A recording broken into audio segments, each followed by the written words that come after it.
Hey everyone, welcome to UBR Entertainment. Apa kabar kalian hari ini? Kami doakan semoga dalam keadaan baik. Kali ini kita akan merangkum film yang bergenre romance atau marriage, My Love, My Bride. Film yang dirilis tanggal 8 Oktober tahun 2014 lalu ini disutradarai oleh Im Chang-sang. Film ini dibintangi oleh artis cantik Shin Mina dan opa tampan Choi Jung-suk. Yap, My Love, My Bride adalah remake dari film tahun 1990 dengan judul yang sama. My Love, My Bride mengangkat kisah Hyung Min yang diperankan oleh Choi Jung-suk dan Myung diperankan oleh Shin Mina yang baru saja memulai bahtera rumah tangga. Sedap ya. Hyung Min bekerja di salah satu instansi pemerintahan sekaligus penyair dan Myung adalah seorang guru seni lukis. Sebelum menikah mereka sudah berpacaran 4 tahun lamanya. Selama menikah mereka mendapatkan permasalahan dalam rumah tangga. Namun tidak sedikit momen-momen bahagia mereka diperlihatkan. Alur cerita yang slow bakalan membuat kalian pada melo. Sebelum lanjut nih Mbak and Bro, siapkan hati, kebalkan perasaan. Karena nanti yang punya pacar bakal bikin pengen pelukan, yang punya gebetan langsung pengen teleponan. Yap, mari sini duduk dengerin abang lalu simak dengan tenang. Oke, tanpa basa-basi lagi sebab kita bukan membahas hal yang basi. Inilah seluruh jalan cerita film My Love, My Bride versi UBR Entertainment.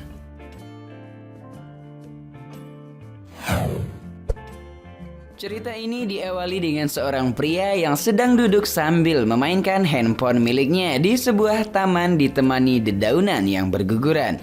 Yap, dia adalah Hyung Min yang diperankan oleh Choi Jung-suk. Sebuah percakapan yang agaknya seru sekaligus mengagetkan terjadi di grup sosial media miliknya. Dengan rasa gelisah seperti cacing kepanasan, Hyung Min memberitahu teman-teman yang ada di grupnya kalau dia ingin menikah. Sontak kaget dong dengan fast respon teman-teman grupnya menanggapi dengan berbagai tanggapan. Scene pun berganti, sama seperti abang tadi, namun kali ini ada Mbak cantik sedang berjalan sambil menelpon di sebuah jalan dengan tingkah anehnya. Setelah berjalan dan sampai, rupa-rupanya Mbak Myung menghampiri abang galau tadi, Hyung Min. Langsung duduk dong di sebelahnya. Lah, tapi kenapa kok berjauhan? Apakah karena corona atau karena lagi bete-betean?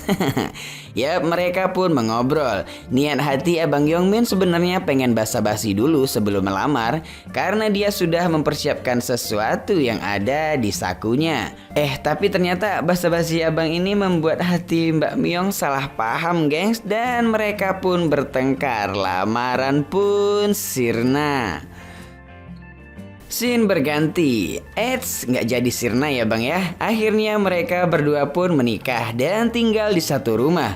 Dua sejoli ini pun berhasil membuatku iri. Bermesra-mesraan tiada henti, manja-manjaan bagai anak bayi.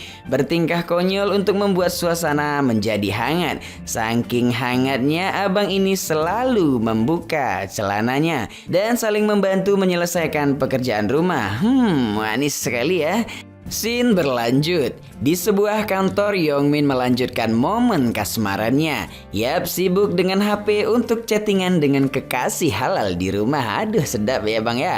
Sedang asik chattingan, ia pun sontak kaget karena tiba-tiba ada yang memanggil dari kejauhan.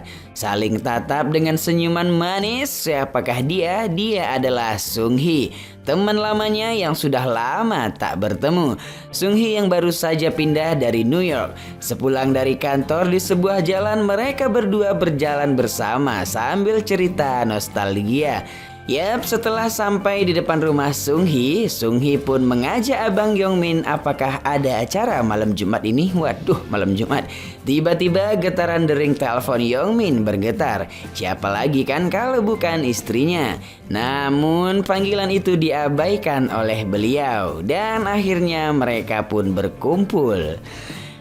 Sob, jangan salah paham dulu ya teman. Mereka berkumpul rame-rame kok, tidak berduaan. Ya, seperti reunian mereka pun asik terus bercerita. Sedangkan Hyung Min yang sedang menelpon untuk ngasih kabar ke istrinya karena hari sudah larut dan meminta kepada istrinya untuk membuat makanan di rumah. Karena teman-temannya setelah nongkrong mau ke rumah Hyung Min melanjutkan tongkrongan mereka dan mereka pun pergi ke rumah Hyung Min. Saat tiba di rumah, Myung sang istri istri sudah menunggu di depan rumah dengan wajah cemberutnya. Karena merasa tidak enak dengan Yongmin, Miyong membiarkan teman-teman suaminya masuk berkunjung untuk berpesta. Ketika teman-teman mereka sedang asik menikmati sajian makanan buatan Miyong, Sunghee, wanita yang tadi menyanyikan sebuah lagu. Hal ini membuat Miyong iri. Ia pun melakukan hal yang sama. Akan tetapi bukannya mendapat pujian, ia malah mendapat tawaan dari suaminya sendiri. Dan itu membuatnya sedih bet. Dan keesokan harinya mereka berdua pergi nonton di salah satu bioskop. Di saat itu Miyong bertemu dengan juniornya yang merupakan teman kerjanya. Ia terlihat begitu dekat dan Miyong sedikit membicarakan keburukan suaminya. Hal ini didengar oleh Yongmin yang membuatnya marah serta cemburu parah.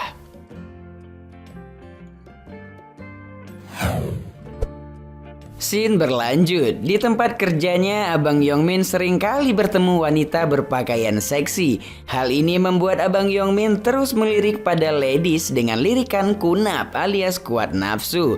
Sepulang dari tempat kerjanya, di sebuah bus Abang Yongmin pun halu tingkat tinggi. Ia menghayalkan seorang perempuan yang sedang menggodanya. Setelah itu ia bertemu dengan Sunghee lagi ya. Dengan haus nafsu seperti orang kerasukan, Abang Yongmin pun menggoda Mbak Sunghee dengan berbagai cara. Pas pula Mbak Sunghee lagi kesepian kan.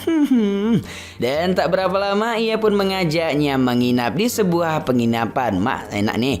Yap, dengan buru-buru bak orang kesetanan, Abang Yongmin langsung buka semua onderdil dong. Namun tada, saat berada di kamar dan sudah di atas ranjang, mereka mencoba melakukan hubungan intim, akan tetapi hal itu tak dilakukan oleh Yongmin. Karena saat melihat wajah Sunghee, ia teringat istrinya dengan menyebutkan nama sang istri. Dasar pauk lah kau bang. Langsung kesal dan kecewa, Mbak Sunghee-nya pun pergi.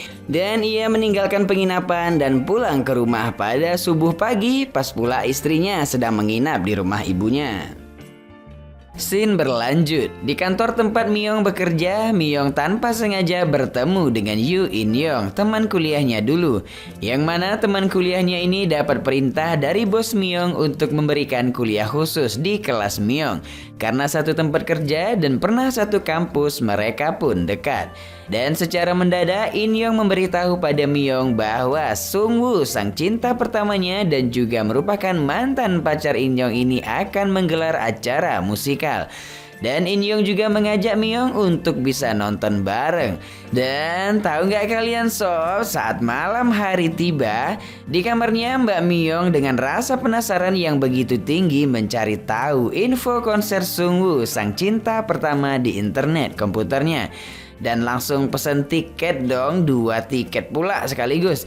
Keesokan harinya Miyong pun super sibuk untuk berdandan dan pergi menyaksikan konser Sungwoo sendirian secara diam-diam. Emang lah ya, wanita kalau udah penasaran gak ada habisnya. Yap, selesai pertunjukan berakhir tanpa sengaja dan harus lari-lari dulu, mereka pun bertemu. Mereka lalu duduk bersama dan menceritakan masa lalu mereka dengan malu-malu. Sungwoo yang masih menyukai Miyong mengutarakan kalimat bahwa Miyong tidak berubah sama sekali alias cantik. Dasar laki. Akan tetapi Miyong hanya menganggap dirinya teman baik dan mengutarakan kalau dirinya sudah menikah. Namun tiba-tiba nggak ada hujan, nggak ada ojek becek, hidung Miyong tiba-tiba mimisan. Dengan sigap Abang Sungwoo langsung menanganinya. Melihat Sungwoo yang sigap tadi, Mbak Miyong teringat masa lalu. Dia beranggapan kalau setiap dirinya mimisan, Sungwoo langsung bergegas membelikan kaos merah untuknya agar menutupi warna darahnya. Scene berlanjut. Miyong bertemu dengan temannya Eun-jong di sebuah tempat nongkrong dan mereka sepertinya saling curhat gitu. Dengan melihat Miyong yang kelihatannya murung, Eun-jong menanyakan kepada Miyong, "Kenapa mbak, kau bertengkar dengan suamimu?" Dan Mbak Miyong pun menjawab, "Tidak," dengan menggeleng-gelengkan kepalanya. "Itu sudah menjadi rutinitas kami sehari-hari," katanya. Temannya ini, Mbak Eun-jong, menceritakan tentang kaos merah yang kalau setiap Miyong mimisan ada sosok pria yang selalu sigap dan bergegas untuk membelikan kaos merah untuk Mbak Miyong. agar noda merah tertutupi oleh kaos merah. Sontak kaget Mbak Miyong mendengarnya kalau pria itu adalah Abang Yongmin. Wow, mewek aku nih, ternyata Abang Yongmin. Dan setelah pulang hingga sampai di rumah, Miyong rasanya ingin bermanja-manja dengan Abang Yongmin karena mendengar kaos merah tadi. Namun ternyata tidak. Saling mengungkit hal-hal buruk, mereka malah bertengkar hebat. Sampai-sampai Mbak Miyong mimisan lagi. Dengan sigap Abang Yongmin langsung mengambil tisu dan menggendong Mbak Miyong ke kasur kamarnya. Saat Miyong tidur, Abang Yongmin membuka laptop kerjanya. Dan tak sengaja dia melihat di Google pencarian ada nama Choi Sung Woo, sang cinta pertama Mbak Miyong. Dengan suntuk kayaknya dia pun keluar hujan-hujanan. Tak sengaja dia bertemu dengan ibu yang punya kontrakan saat di luar. Saling cerita hingga Abang Yongmin menanyakan tentang cinta pertama bagi wanita itu seperti apa kepada ibu tersebut. Dan ibu yang punya rumah itu pun memberikan nasihat kepada Abang Yongmin. Mendengar nasihat itu, Abang Yongmin pun tersenyum dalam hati dan bergegas pulang. Sampai di kamar, tak sengaja dia membangunkan Mbak Miyong yang sedang tidur. Dan mereka kembali saling cerita tentang cinta pertama Mbak Miyong dengan alasan untuk inspirasi membuat puisi. Dan Mbak Miyong pun menjawabnya.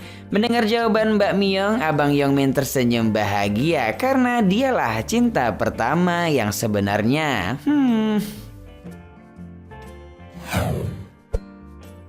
Scene berganti. Di sebuah rumah terlihat ada Abang Minyong dan Bapak tua. Bergerak di instansi layanan membuat Yongmin membantu bapak itu memperbaiki kabel telepon rumahnya yang putus.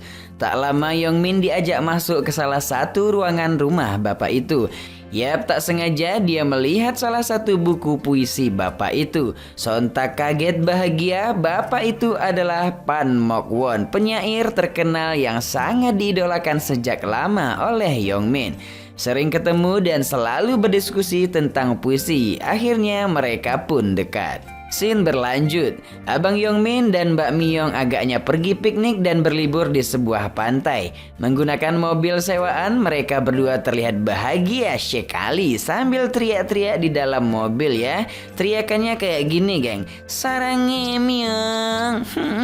Di pantai mereka sangat menikmati seperti dunia milik berdua. Ketika lari-larian, HP Abang Yongmin berdering. Waduh, siapa kira-kira itu? Aku juga nggak tahu.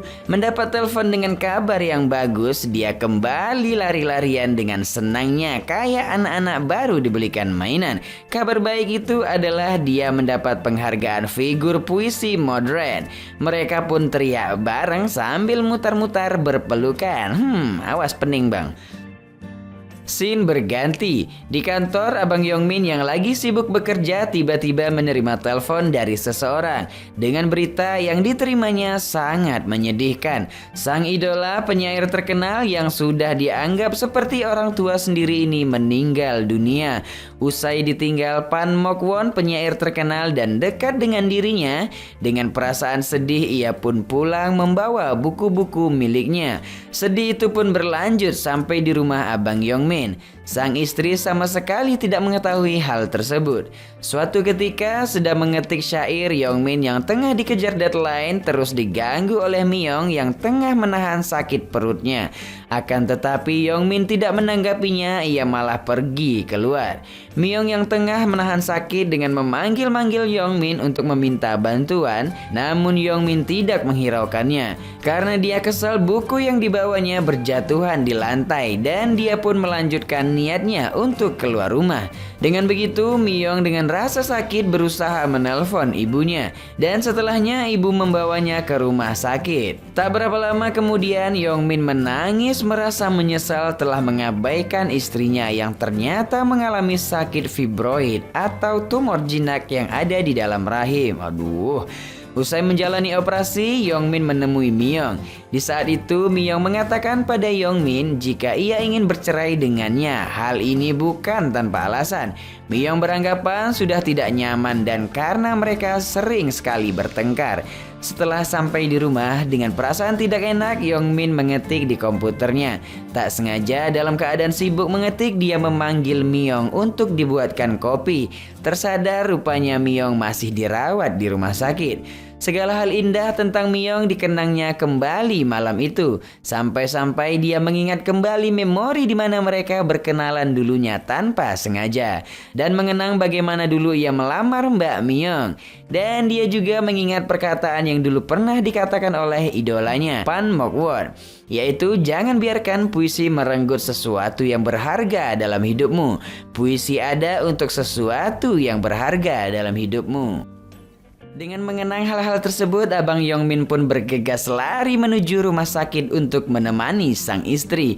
Dan saat bertemu dengan sang istri di ruang inap rumah sakit, mereka pun saling memikirkan, tidak lagi saling menyalahkan. Dan momen saling tatap dengan hangat pun terjadi. Dengan tulus, Abang Yongmin mengutarakan kalimat kepada Mbak Myung, "Sarangi Myung." Itu membuat Mbak Myung luluh dan tersenyum bahagia. Dan cerita ini pun ditutupi dengan momen kebahagiaan mereka dengan dianugerahi seorang anak. Happy ending ya, alhamdulillah.